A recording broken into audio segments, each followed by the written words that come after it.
कई साल से नतालिया यहाँ पे रहत रहल त केहू से त अपन प्रॉब्लम शेयर करत ही होगी।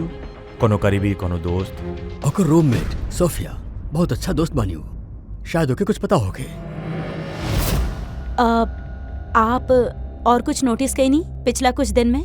कुछ दिन पहले हमके गोवा से एगो फोन आयल रहे एक आदमी के, काफी हैवी रशियन एक्सेंट रहल ओकर। नतालिया खातिर पूछत रहल और यही बात बतावे खातिर हम नतालिया के फोन भी कईनी, बाकी ओकर फोन लागल ही नहीं। कौन रहल वो आदमी, कुछ मालूम है ओकरे बारे में? का नाम रहल ओकर? अलेक्जेंडर। Yes Alexander. उ कबो पहले भी बात कैले रहल आपसे? नो। इ नतालिया के एड्रेस ले ली तनी। नतालिया के एड्रेस दिया? श्योर।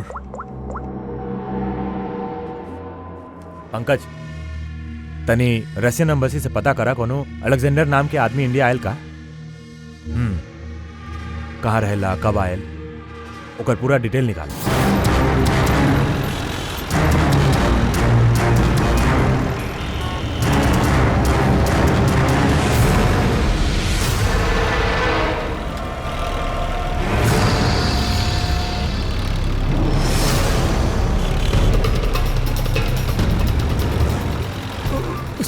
बहुत डर लगा था उस्ताद। पप्पू देखा, तू टेंशन ना ला, तू टेंशन लेवेला ना तो हमार भी टेंशन बढ़ जाला यार। प्रेशर डाउन रखा अपन।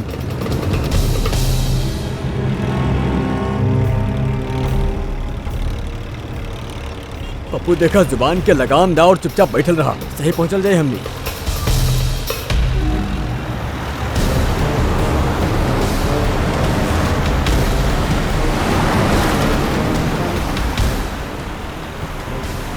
पप्पू तू चुप रहा यार, मरवाई बात तू हमके। तेल पानी चेक करा, तू अधूरा काम कैलस तू।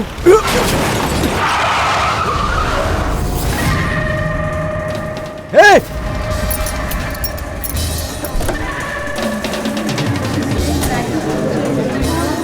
तहारता क्या कैलस तू? पी के गाड़ी चलावे त का सवेरे सवेरे अंदर बड़े का बैठ के मुंह का देख रहल बाड़े? बाहर निकल निकल निकल निकल। का कैलस तू? देख का कैलस? सर सॉरी सर, गलती हो गई। इतना बड़ा गाड़ी देखलस नहीं के तू? साला ठोक देलस। हम ठीक करवा देब सर, हम हमार खुद के गैराज है सर। ना पप्पू सर, हम एकदम A1 करा देब सर। अभी नया तरीका ढूंढला सा बेवकूफ बनावे के। तहार जैसे लोगन के ना हम अच्छा से जाने ली। अभी रुका, पुलिस के बुला बता नहीं।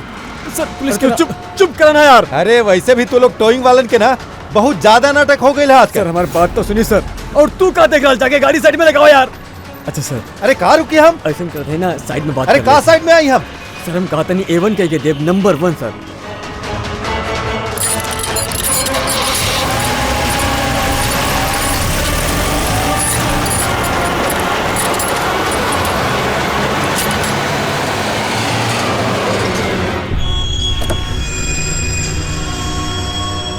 बोला अभी क्या बात करे क्या? सर हम आपकी जुबान देता नहीं सर, आप हमारे गैराज में आ जाइए, हमारा लेखा एकदम नंबर 1 कह के दिया आपके। आप हमारे एड्रेस ली, खर्चा पानी की एकदम चिंता ना करिए। दे हम रखे। लिखिए सर, लिखिए एड्रेस लिखिए। दे एड्रेस दे। हाँ लिखा। हाँ। अरे ओए ओए रुका। अरे तू भगावा गाड़ी। अरे गाड़ी भी छोड़ के चल गई। किकर गाड़ी बारे बीच रास्ता में छोड़ के गई बा। किकर गाड़ी भाई, कहाँ बाइक का ड्राइवर? टोइंग वाला एकरा छोड़ के भाग गई। हमार गाड़ी को ठोक देलस। वो तो अच्छा भइल कि हम फोटो ले लेनी। कहाँ यार, अब गाड़ी कैसे निकाला अपन हम यहाँ से? ऑफिस जाए खातिर लेट हो रहा हमरा के। अरे ये गाड़ी में तो लाश बा। लाश?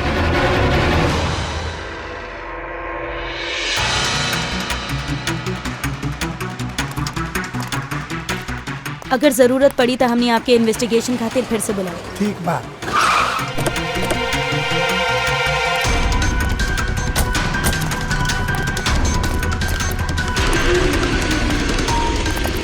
का पता चला? सर क्राउड के स्टेटमेंट ले लेल बानी। ट्रक पे जिप-जैग टोइंग और रिकवरी लिखल रहे। ई ट्रक के नंबर प्लेट के फोटो। सर ये गाड़ी स्टार्ट नहीं हो रहा, इंजन खराब तो नहीं कर? सर क्राउड से केहू वो टोइंग ड्राइवर के बोलत सुन ले रहल कि ओकर खुद के गैरेज बा, वो गाड़ी गैरेज ले जा रहल बा। बॉडी चेक कैला? हाँ सर। सर सिर पे ई गहरा चोट है, लगता केहू वजनदार चीज जोर से दे मरले बा। एक के झटका में खत्म और कहीं फिलहाल तो कोनो चोट नजर नहीं के आ रहा। बॉडी अभी तक सड़ल नहीं है, 24 घंटा से ज्यादा नहीं भाई, एकर मौत भइल है। कोनो आईडी वगैरह? ना सर, कोनो आईडी नहीं खे। हाँ तो ये कोनो फॉरनर ही। सर आप कहीं तो फॉरेन एम्बेसी में एकर फोटो भेज देता नहीं, शायद कोनो आइडेंटिफिकेशन मिल जाए। एकरा में बहुत टाइम लगी पूर्वी। एगो काम करल जाओ, बॉडी के फोरेंसिक लैब भेजवा देता नहीं, और वो टोइंग वैन वाला और ई गाड़ी के जो ओनर हा ओकर पता लगावा था। जे गाड़ी वो टोइंग वाला छोड़ के भागल रहे, वो गाड़ी के मालिक के पता चल गई, कोनो हिरेन नाम के आदमी है। बात भइलो से? हाँ सर, बोलत रहे कि ओकर गाड़ी कल रात और आज सुबह के बीच चोरी हो गई। तू आज सुबह लोकल पुलिस स्टेशन में रिपोर्ट भी लिखवाइले बा, हम चेक कर रहे हैं सर। जब गाड़ी वहाँ मिलल तब वो कहाँ पे रहा? ऑफिस में सर, हम आई विटनेस से बात कर रहे नहीं, शायद वो सच बोल रहा हूँ। और वो टोइंग ट्रक वाला, ओकरे बारे में क्या पता चला? अरे सर, ओकर लाइसेंस नंबर और नाम दोनों नकली है। जिप जाप नाम के कोनो कंपनी है ये नहीं खे। शायद वो कोनो और नाम से रजिस्टर कैले होके। एगो काम करे, यहाँ पे जितना भी टोइंग कंपनी है वो सबके पूरा डिटेल्स निकलवावा।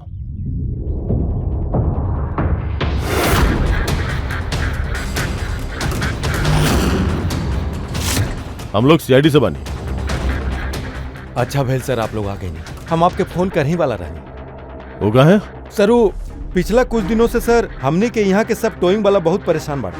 काम आवेला बाकी कस्टमर हाथ से निकल जाला। का मतलब? मतलब सर, जब कोनो कस्टमर हमनी के गाड़ी पिकअप करे खातिर कॉल करेला तो हमनी वहाँ पे चल जावे नहीं। बाकी सर वहाँ जाके पता चलेले कि गाड़ी तो पहले ही कोनो दूसरा टोइंग वाला लेके चल गए। अरे ऐसे कैसे हो सकेला? सर वो तो पता नहीं है सर, बाकी ये लोग गाड़ी तो ले जावे नहीं, बाकी डिलीवरी ना करेले, गाड़ी लेके भाग जाले सर।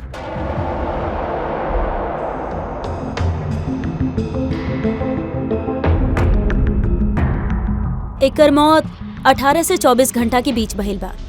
बॉडी अभी तक अकड़ल नहीं खे। ये बात के अंदाजा तो दया लगा ही ले रहा। कुछ और पता चलल होके तो बताई। भाई साहब, एक तो किस्मत बहुत अच्छा था कि तहार साथे डॉक्टर सालुंखे है, और दूसरा ई देखा, ई कहा? ई एकरा हाथ से मिलल है फिंगरप्रिंट। के कर? अरे ऑब्वियसली जे पकड़ले हो कि ओकर होकी ना यार। मतलब फिंगरप्रिंट्स अभी भी एकदम फ्रेश बा, मिटल नहीं खे। सर ये बहुत अच्छा लीड दे देने आप। दे देनी ना, तो एगो काम करा, ई लीड के ले जा और पता करा कि फिंगरप्रिंट्स आखिर केकर बा। तब तक हम एकर ऑटोप्सी कर देता नहीं।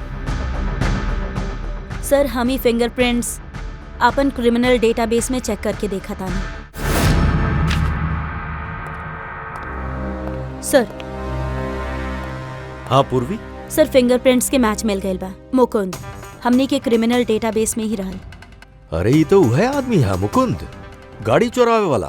कईयों बार जेल भी जा चुकल बा एकरा खातिर। ये सर। सर सर वहाँ पे जो क्राउड रहा, उनमें से कुछ लोगन टोइंग वालन के करीब से देख ले रहा सर, और उनके मदद से हम दूगो स्केच बनवनी है सर। ये तो मुकुंद है। बिल्कुल।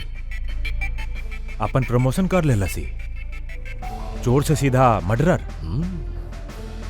अब जीत होके ना होके, ई मुकुंद ही ई औरत के मार के ओकरा बॉडी के ई बंद गाड़ी के डिक्की में रख ले होगी। और सर उहे उ कार के टो करके ले जात रहल। हम पूछताछ करी तो पता चलल कि जिप जैप टोइंग जैसा नकली कंपनी पिछला कुछ दिन से टोइंग के नाम पे गाड़ियन के चोरी करत रहे सर, और होके ना होके ये मुकुंद इस सब में शामिल बा। बाकी सर हमनी के पास कोनो सबूत नहीं खे एकरे खिलाफ। एग्जैक्टली सर, अब हमने एके पकड़ब कैसे? रंगे हाथ। जूम टोइंग सर्विस जी, हमार गाड़ी पीवी रोड के टर्न पे बंद पड़ गई बा। आप अपन टोइंग ट्रक भेजते हैं? ओके ओके, जल्दी आई प्लीज।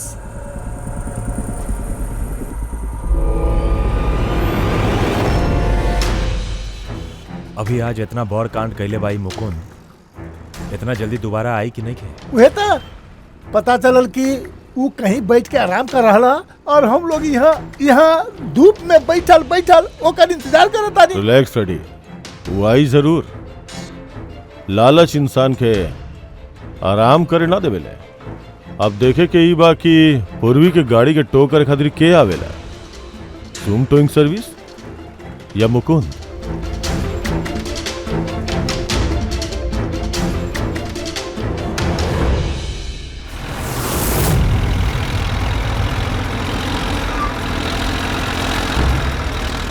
जूम वाला ही आ गई।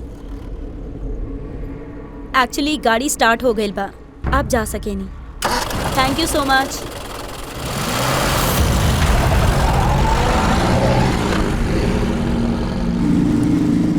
Hello, GM towing service.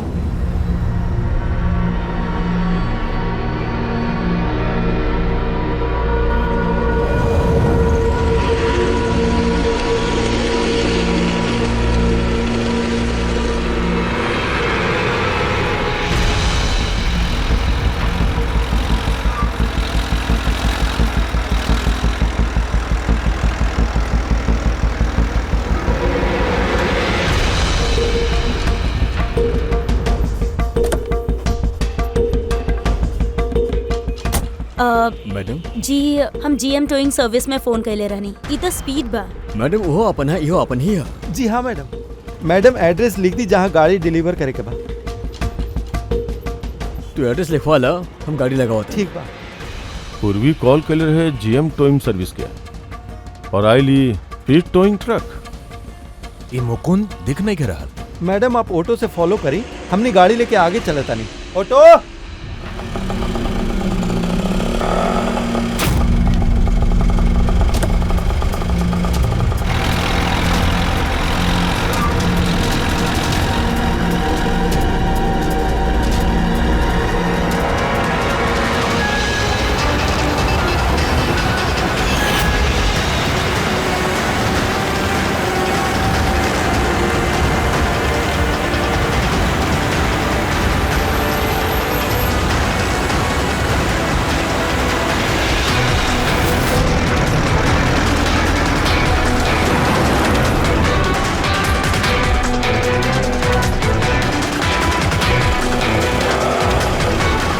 का भाई?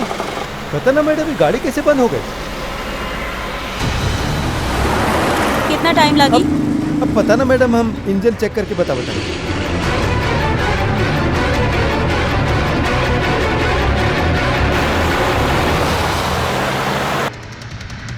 अब मैडम वो गाड़ी के इंजन में कुछ प्रॉब्लम हो गया है, थोड़ा टाइम लगी, तो आपके दूसरा ऑटो करवा दे। दोसर ऑटो का है, हम तारा सरकारी गाड़ी में लेके चला तानी। चल अरे मैडम हम का के चल।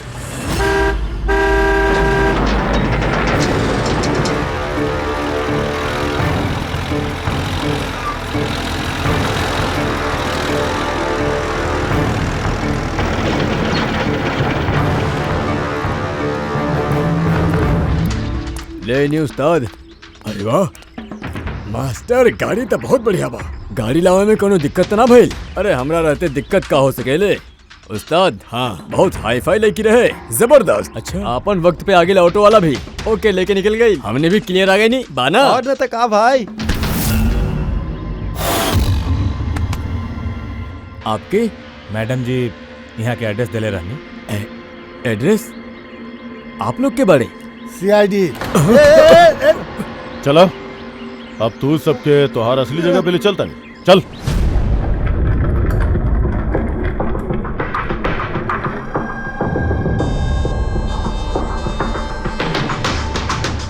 मुकुंद, बता। का भाई चोरी कर करके बोर हो गए रहे तो खून करे के शुरू कर दिलस। बहुत खेल ले पकड़ा पकड़ी। अभी बताओ कि लड़की के रहल और तू ओकरा के काहे मरले? सर हम ओके ना मरनी सर, हम माना तानी कि हम चोर बानी, बाकी हम केहू के खून नहीं करब। चुप! झूठ बोल रहा बाड़ी तू। तोहार उंगली के निशान कैसे आए ओकर बॉडी पे? सर हम सच कहता नहीं सर, हम ओकर खून ना कहनी सर। जब वो लड़की हमके मिलल वो तो पहले से ही मरल रहल। का कहलस? पहले से ही मरल रहे? हाँ सर हम सच कहता नहीं सर, हमार तक कार चोरी के छोट सा बिजनेस आ बस।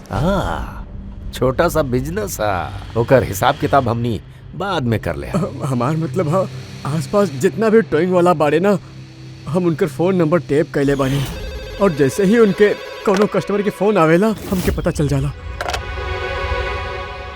इससे पहले कि वो लोग वहां पहुंचे तू अपन आदमियों के साथ वहां पहुंच जात रहे और कस्टमर्स की गाड़ी गायब। ये बता वो लड़की कहाँ से मिलल तोरा के? कैसे मिलल? आज सवेरे टोइंग वालन के एगो फोन आयल, हमके मालूम भइल, तब बस हम आदमी के लेके वहाँ पहुँच गए नी लोकेशन पे। अच्छा भाई आप आ गए ले, आप ही फोन कर ले रहे? जी हम ही फोन कर ले रहे आपके। ये तब मना करते रहे कि जरूरत ही नहीं खे।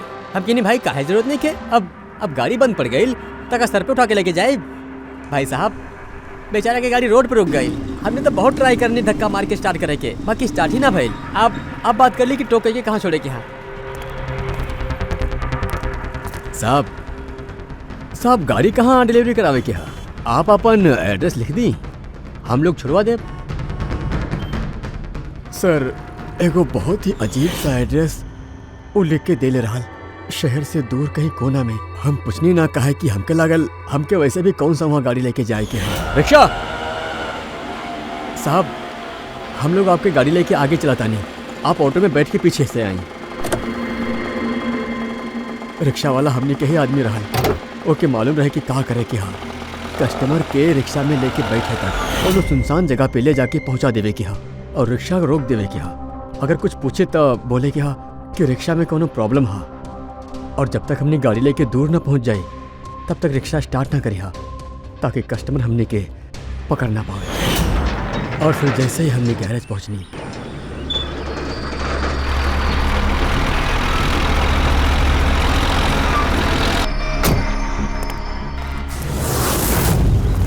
क्या बात है उस्ताद, क्या जबरदस्त माल लेके आए बाड़े। गाड़ी तो मास्टर मक्खन है, गाड़ी के अंजर पंजर करा जल्दी अलग, केहू के पता ना चले कि चाहिए भाई। उस्ताद जी के यहाँ। अबे का भाई पप्पू, अरे तो मेरा लड़की भी डेड बॉडी उस्ताद। अरे ये लड़की गाड़ी में कहाँ से आ गई?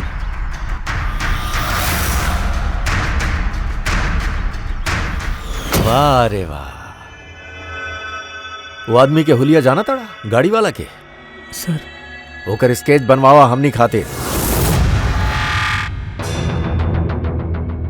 ई हा वो आदमी जेकर स्केच मुकुंद बनावले रहल, बाकी ठीक ना लग रहल सर। ऐसा लागता कि अपन हुलिया के पीछे कुछ और ही है, एकर दाढ़ी नकली लागता सर। मुकुंद टोइंग कंपनी से मिलल मुकुंद और ओकर पार्टनर पप्पू, और मुकुंद से मिलल ई दाढ़ी वाला जे गाड़ी चलावत रहल, और ई बेचारी लड़की के बिया, ई के बिया। हम बतावत नहीं बॉस, ये लड़की के बिया। हाँ के? एकर नाम है एना पाओलो, और ये लड़की के बारे में बहुत खास जानकारी मिलल है। सारिका। हाँ ई बॉस, ई है लड़की के पैर के एक्सरे, और एकर उंगली के तनी गौर से देखा। नो ऑफेंस सर, इतनी टेढ़ा मेढ़ा नहीं खे। एग्जैक्टली, एकर टोज डिफॉर्म्ड है, और मेडिकल टर्मिनोलॉजी में एके बनियंस कहल जाले। अरे बुनियन सोखेला का? दया बहुत ही टाइट और नुकीला जूता पहने के वजह से, ऐसन जूता जौन में उंगली के तनिको जगह नहीं खे मिलेला, और उंगली एक दूसरा पर चढ़ के सिकुड़ जावे नहीं, दब जावे नहीं। पैर के अंगूठा बाकी उंगली के दबा देवेला, जेकरा वजह से अंगूठा के जॉइंट यानी मेटाटार्स ऑफ फेडानियल जॉइंट्स एक तरह से टेढ़ा हो जाला। ऐसन का मजबूरी है सर कि ये शूज पहनल कंपलसरी है, प्रोफेशनल मजबूरी, अपन काम के मजबूरी की वजह से। जैसे कि बेली डांसर्स के ऐसने ही जूता पहने के पड़ेला, उनके अपन स्टेज पे ही डांस करे के होखेला। बैले डांसर तो अंगूठा पे हद से ज्यादा प्रेशर पड़े की वजह से ऐसा होखेला। एग्जैक्टली दया, और एगो बैले डांसर के कम से कम 5-6 घंटा तक ऐसन जूता पहने ही के पड़ेला। यही से बैले डांसर में ई बनियंस बहुत कॉमन होखेला। शायद ये ना भी बैले डांसर रहल।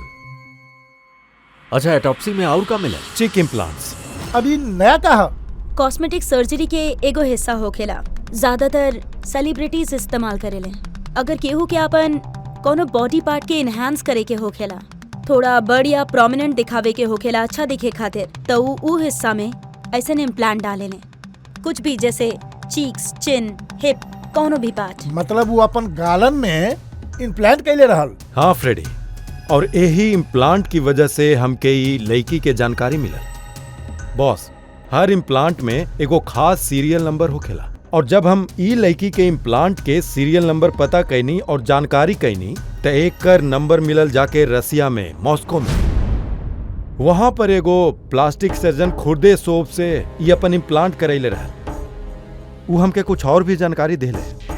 देखी सर, ई इमेज बा चीक इम्प्लांट के पहले के और ई वाला इम्प्लांट के बाद के। और बॉस, एगो खास बात, हर पेशेंट के अपन इम्प्लांट खातिर कम से कम साल में एक बार अपन प्लास्टिक सर्जन से जरूर मिले के पड़ेला। और हैरानी के बात ई है कि ई लड़की है ना, अपन सर्जन से पिछला 5 साल में एक बार भी नहीं के मिला। अच्छा अभिजीत, अगर ये ऐना पिछला 5 साल से अपना डॉक्टर से मिलल ही नहीं खे रशिया में, तो एकर एक्के मतलब हो सकेला कि ऐना इंडिया में ही रहली। और अगर ऐना पिछला 5 साल से इंडिया में रहली तो फिर वो जरूर कोनो न कोनो वीजा पे यहाँ आयल रहली। अभिजीत, फॉरेन रीजनल रजिस्ट्रेशन में जाके पता लगावा कि ऐना कौन से वीजा पे यहाँ आयल रही, स्टूडेंट वीजा पे, टूरिस्ट वीजा पे, डिप्लोमेटिक वीजा पे या और कौन से वीजा पे। और इहो पता लगावा कि का वो रेजिडेंसी खातिर रिक्वेस्ट भी कैले रहली है ना। सर, हाँ पूर्वी। सर हम एना पावला के नाम से इंटरनेट पे सर्च करनी तब भर के आर्टिकल्स आ गई। मोस्टली सब आर्टिकल्स 4-5 साल पुरान है। आर्टिकल्स का लिखल का है आर्टिकल? सर लिखल है कि एना मॉस्को के फेमस बैले डांसर रहल, जेकर मौत आपन ही गाड़ी में आग लगे से हो गई। कहा? बाकी सर ऐसा कैसे हो सकेला? वो तो यहाँ घूमत रहल। ना ना अभिजीत, बहुत बड़ गड़बड़ हाई, बहुत बड़ गड़बड़। सर पुलिस के एना के जल गई गाड़ी से ओकर बोन्स मिलल और पुलिस ओकर बॉयफ्रेंड के भी अरेस्ट कैले रहे मर्डर चार्जेस में। एना के ओकर बॉयफ्रेंड मरले रहल? हाँ सर, ओकर बॉयफ्रेंड रशियन माफिया से मिलल रहे। पुलिस कईयों साल से ओकर पीछे पड़ल रहल, बाकी उनका कोनो सबूत ना मिलल। बाकी एक केस में उनका सबूत भी मिल गई। सर एना के गाड़ी में आग लगल, ओकर एक्सीडेंट होखल ओकर बॉयफ्रेंड के प्लान रहल। पुलिस ओकरा के ओकर पूरा गैंग के साथ अरेस्ट कैले बा। ऐसा हो ही नहीं खे सकत। एना के लाश तो हमनी के पास है। आई जा सर, एक इंसान 2 बार कैसे मर सकेला? उहे ता 2 बार कैसे मर सकेला? ना ना ना ना ना ना, ये 5 साल पहले जे ऐना के मौत भइल है ना, ऐजा ही गड़बड़ है, बहुते बड़ गड़बड़ बा। ये सॉल्यूशंस काउंसिल से पता लगावे के पड़ी कि ऐना इंडिया आयल कर और कैसे। एना पाल लो के बॉयफ्रेंड फ्रेड रशियन माफिया से मिलल रहे। एना अपन बॉयफ्रेंड के खिलाफ सारा सबूत पुलिस के दे दिले रहल। एना के जान के खतरा रहे, यही से पुलिस एना के मर्डर के झूठा खबर मीडिया में फैला दिला और ओकरा के रशिया से बाहर भेज दिला, एगो नया पहचान और नया नाम के साथ। नटालिया। तो ऐना यहाँ पे नतालिया बन के रहत रहा। नटालिया इज 5 साल पहले आयल रहल और वो यहाँ फिल्मन में बैकग्राउंड डांसर के काम करत दिया। अब सॉरी करत रहे, हम जितना जाने नहीं उतना आपके बता चुकल बानी। Thank you. इन नतालिया के एड्रेस होगी आपके पास? हाँ पंकज, का पता चला नतालिया के एड्रेस पे? सर नटालिया तो वो घर से 2 साल पहले ही निकल गए रहे, कहीं दूसरा जगह जाके रहत रहे। 2 साल पहले ही निकल गए वहां से? कौन है एड्रेस पे? सर वो दूसरा एड्रेस तो केहू के ना दिलस। अरे यार, अब वो जहाँ पे काम करत रहल ओकरा बारे में कुछ पता चला? सर हर फॉरेन आर्टिस्ट के एगो एजेंट होखेला। ऐना के एजेंट मुरली कुमार रहल सर। रसिया और यूक्रेन से जितना भी बैकग्राउंड डांसर इंडिया आवेले वो मोस्टली मुरली लेके आवेला सर। अरे ठीक है यार, ओकर एड्रेस मिलल है का ये बताई? हाँ सर, ओकर ऑफिस के एड्रेस हम अभी भेजता नहीं। हाँ वो एड्रेस फटाफट भेजा। ओके। व्हाट? ओह गॉड, कब भइली? करीब 24 घंटा पहले। So shocking. बाकी नतालिया के केहू काहे मारी? She is a nice girl, हमारे साथ 5 साल से काम कर रहल बिया। She is one of the best dancer. आपसे वो कबो कोनो बात कर ले रहा अपन कोनो परेशानी के बारे में? ना ऐसा कुछ ना। बाकी पिछला 2 हफ्ता से काफी परेशान लागत रहे। हमारे कुछ डांसर्स हैदराबाद गए बारे शूट खातिर और नतालिया शूट पे जाए से इनकार कर देलस। I don't know why. काहे कि नॉर्मली नतालिया काम से इनकार नहीं के करेले। कई साल से नतालिया यहाँ पे रहत रहल त केहू से त अपन प्रॉब्लम शेयर करत ही होगी। कोनो करीबी, कोनो दोस्त। ओकर रूममेट सोफिया बहुत अच्छा दोस्त बानी हो। शायद ओके कुछ पता होगे। आप और कुछ नोटिस कई नहीं पिछला कुछ दिन में? कुछ दिन पहले हमके गोवा से एगो फोन आयल रहे एक आदमी के, काफी हैवी रशियन एक्सेंट रहल ओकर। नतालिया खातिर पूछत रहल और यही बात बतावे खातिर हम नतालिया के फोन भी कईनी, बाकी ओकर फोन लागल ही नहीं। कौन रहल उ आदमी? कुछ मालूम है ओकरे बारे में? का नाम रहल ओकर? अलेक्जेंडर। Yes, Alexander. उ कबो पहले भी बात कैले रहल आपसे? नो। इ नतालिया के एड्रेस ले ली तनी। नतालिया के एड्रेस दिया? श्योर। पंकज, तनी रशियन एम्बेसी से पता करा कोनो अलेक्जेंडर नाम के आदमी इंडिया आयल का? कहाँ रहेला, कब आयल, ओकर पूरा डिटेल निकाल।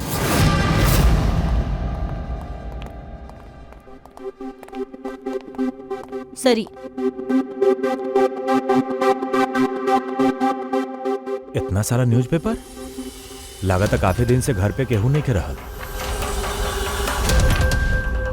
सर 5 पेपर्स बा। 5 दिन? तुम्हारे से 4-5 दिन पहले इ नतालिया घर में रहल ही नहीं खे। कहाँ रहल? सर हो सकेला वो अलेक्जेंडर और ओकर रशियन बॉयफ्रेंड से डर के कहीं छुप गए होके।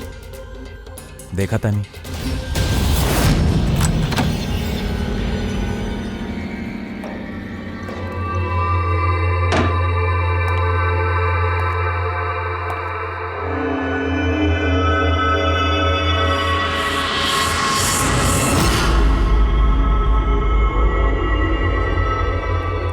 सब चीज अपना जगह पे बा। कहीं कुछ हाथापाई के निशान नहीं के दिख रहा। ऐसा लागत नहीं के कि नतालिया के खून एहिजा भइल बा।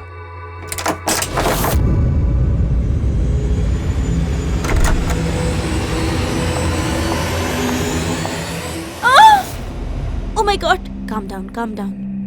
Ma'am, we are from CID. Are you Sophia? Yes. Natalia से आखिरी बार आप कब मिलल रहनी? 5 दिन पहला हम हैदराबाद जात रहनी फॉर शूटिंग। और ये नतालिया ना गई, right? Yes. I don't know why she was very upset. हम शायद बॉयफ्रेंड के साथ प्रॉब्लम्स। हम ओकर मूड बनावे खातिर ओकरा खातिर बॉश भी कुक कईनी। बोश का भाई? What is this? It's European dish. It's very famous in Russia. Like soup. We put in this carrot, beetroot, spinach. Very tasty. Natalia के फेवरेट रहल। बेचारी लड़की। वो रशिया में भी खुश ना रहल और यहाँ इंडिया में भी अनहैप्पी। आपके ओकर पास्ट लाइफ के बारे में कुछ पता बा? तानी तानी वो बहुत ना बोलत रहली अपना बारे में। आई थिंक कि ओकर बॉयफ्रेंड के भी ओकरा भी ना पता होगी। बॉयफ्रेंड? ये बॉयफ्रेंड के हा? कुछ आइडिया बा आपके? Yes, Lakshya. Big man. But Natalia बहुत अपसेट हो चुकल रहे ओकरा साथे हमेशा। काहे? वो दोनों लड़ाई, फाइटिंग, ऑलवेज। नतालिया लक्ष्य के बोलत रहली डिवोर्स लेवे खातिर और लक्ष्य हमेशा कहत रहल हाँ हाँ, बट हमेशा झूठी बोलत रहल। ये आपके सामने ही लोग लड़त रहल? कबो लड़े के वक्त देख लो इनके? नो, बट नतालिया और लक्ष्य के वाइफ के देख ले रहनी। ई हैदराबाद जाए से पहले 1 डे बिफोर हम शूटिंग पे रहनी और लक्ष्य के वाइफ आयल रहल और सेट पे नतालिया के बहुत गाली देली, बहुत shouting and big fight. Very bad. I see. Lakshya के एड्रेस है आपके पास?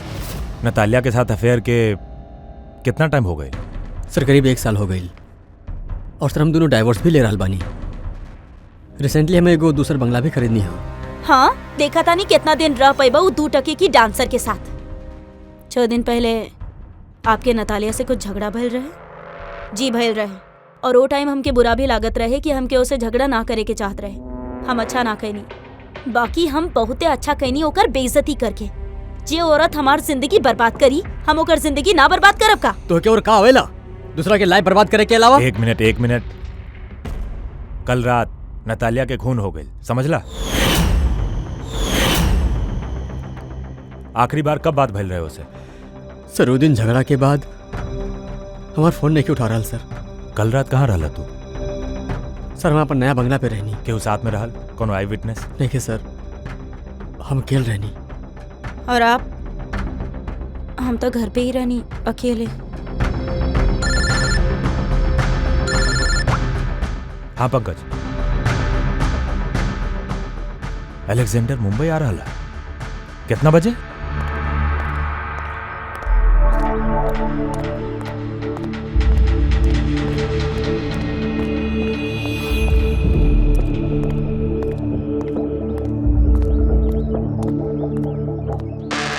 Alexander?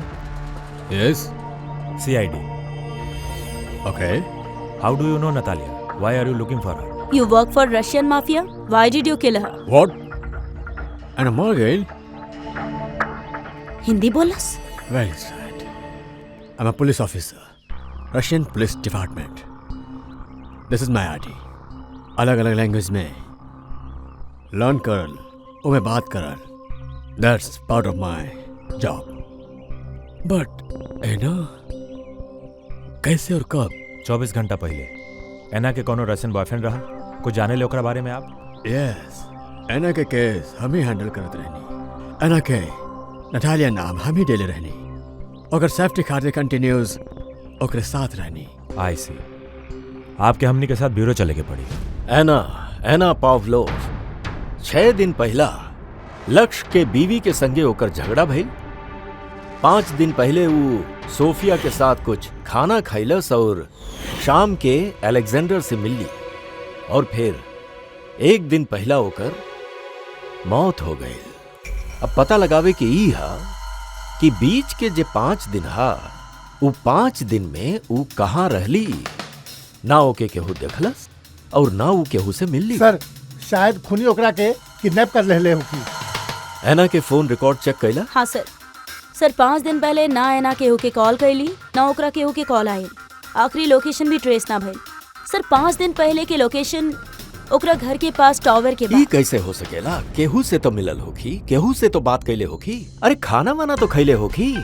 ओकर ऑटोप्सी रिपोर्ट से पता चली कि आखिरी बेर कब खाना खैले रहली. सर एना के इंटेस्टाइन्स में बीटरूट, स्पिनच, कैरेट्स और मीट के अनडाइजेस्टेड पीसेस बा. वो तो 5 दिन पहले खैले रहला सोफिया के साथ. मतलब 5 दिन से है ना खाना ही ना खैलस. हाँ फ्रेडी, पिछला 5 दिन से एना खाना ही ना खैलस. काहे कि 5 दिन पहले ही एना के मौत हो गई रहे. आखिरी बेर केकरा केकरा से बात कैलस उ फोन पे? सोफिया, मुरली और अलेक्जेंडर से. और सबसे आखिरी बार? सर अलेक्जेंडर से. अलेक्जेंडर का बात भइल रहे अलेक्जेंडर के संगे? या हम एना के घर मिलल रहनी. हम ओके बोलल रहनी कि तुहार अप्लाई डेंजर नहीं खे, तू रशिया वापस जा सकेली. Really? Yes. I am free? या हम फिर से बोलने ओकरा के कि तू हमरा साथ चला रशिया. ओकरा बाद एना तोहरा के फोन कैली? या कैले रहल. उस समय एयरपोर्ट पे रहनी. हमके गोवा जाए कर रहल. का कहलस वो?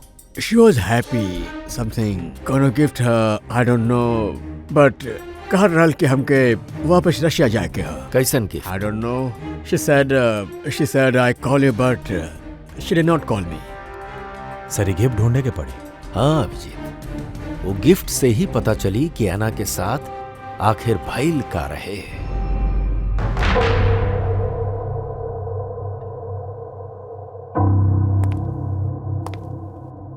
का आप कुछ अलग देखनी? Like did you see something different? No, हम ई कमरा में ना आयल रहनी. ई नतालिया के कमरा बा. नतालिया के हाल ही में कोनो गिफ्ट मिलल है. वो गिफ्ट के बारे में आपको कुछ मालूम है? ना. अभिजीत, गिफ्ट बॉक्स बा, बाकी खाली बा, कुछ नहीं के अंदर.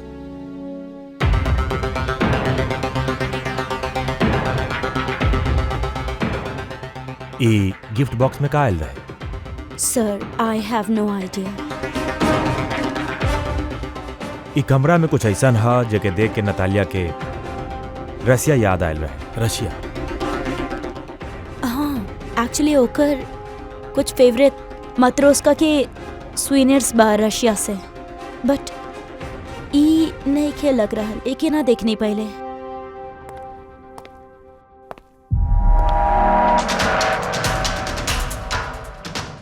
ई नया है।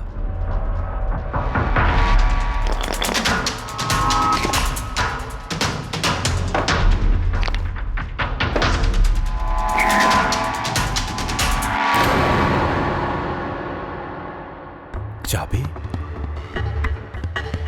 ये चाबी के बारे में आपको जाने ली? ना सर, ई घर के तो नहीं खेलागत।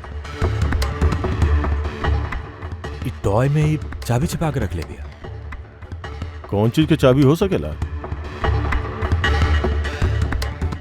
JMW, ये तो इंडियन कंपनी है। पंकज, ये जो सीरियल नंबर है ना, एके इसे JMW कंपनी से पता लगा केकरा के चाबी देले रहलो उ लोग। सर JMW कंपनी बतैले कि इस सीरियल नंबर वाला ताला चाबी के सेट जय हार्डवेयर के बेच ले रहा है, और जय हार्डवेयर से पता चलल कि ई ऑर्डर ई बंगला से आयल रहा। जे ऑर्डर कैले रहल ओकर डिटेल मिलल? ना सर, यहाँ पे जे कारपेंटर काम करत रहल वो ऑर्डर कैले रहल। बंगला के मालिक के है ई तो ओके भी नहीं के पता। नया बंगला लगा था।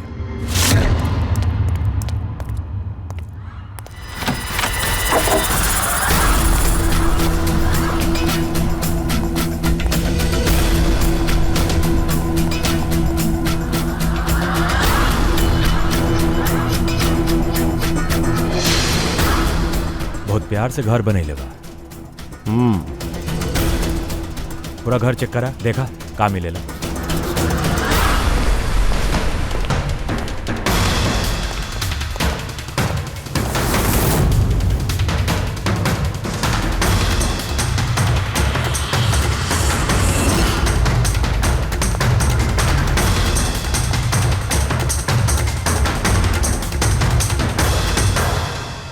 दया,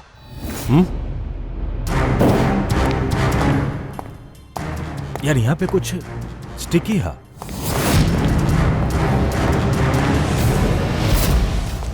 सर, बाथरूम में केहू बा, मालिक ही होई। इंतजार करियो कर, वही जा ही रही, बाहर भागे ना पावे।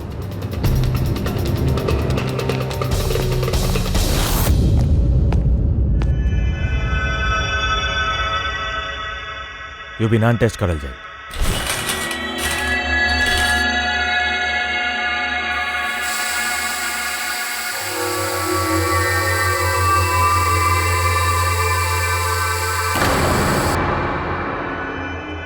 माय गॉड, यहाँ तो काफी खून बा। लगा तैना के एजे मारल गिल रहे।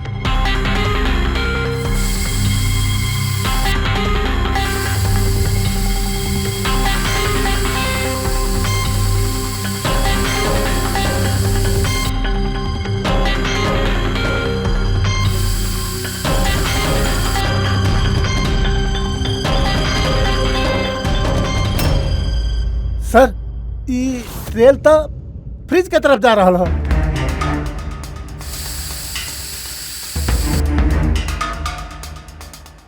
पूरा फ्रिज खून से भरल रहे।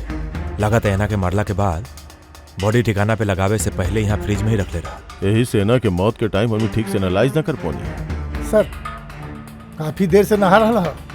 चला देखल जाए तन।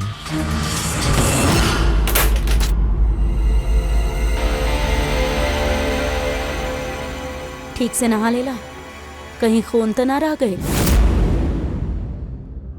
नतालिया ब्याह करके घर बसावे के चाहत रहल, खुद के घर लेवे के चाहत रहल। हम सोचनी कि अगर लक्ष्य से पहले अगर हम ओके ई सब एश्योर हम दे दी, शायद वो हमार हो जाए। ऐसे ही घर खरीदनी हम ओकरा खातिर। It was a gift. और घर के चाबी एगो रशियन डॉल के अंदर डाल के ओकर दरवाजा के बाहर छोड़ देला। हाँ, और रात हम के अपन घर में बुलाएंगे। मत जाइए, डोंट गो प्लीज। काहे? नतालिया घर तो हार है, तोरा खातिर खरीद ले बानी। हाँ, a gift for meet you. हमरा खातिर बाकी का है? Natalia, I love you. Will you marry me? What are you saying? You are like my father, Jason Bada.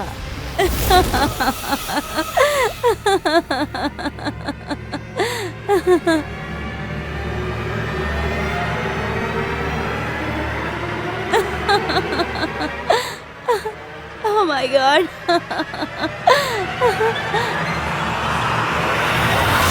सर्वों के मारे के न चाहत रहनी, प्यार करत रहनी है मुझसे।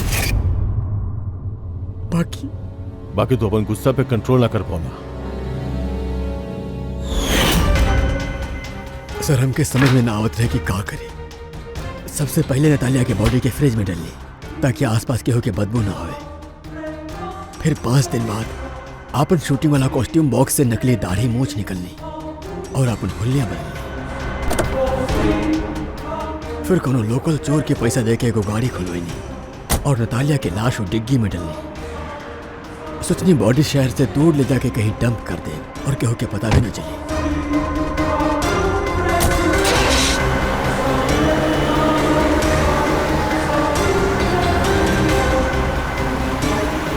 बाकी गाड़ी बीच रास्ता में ही बंद हो गई। ऐसे पहले कि हम कुछ सोच पाई थी, वहां भीड़ जमा हो गई और हमारा प्लान फेल हो गया। मिस्टर मुरली, प्यार जबरदस्ती से ना होखेला। वजह चाहे कुछ भी होके, बाकी गुनाह तो तू कैले बा और ओकर सजा भी भुगते के पड़ी।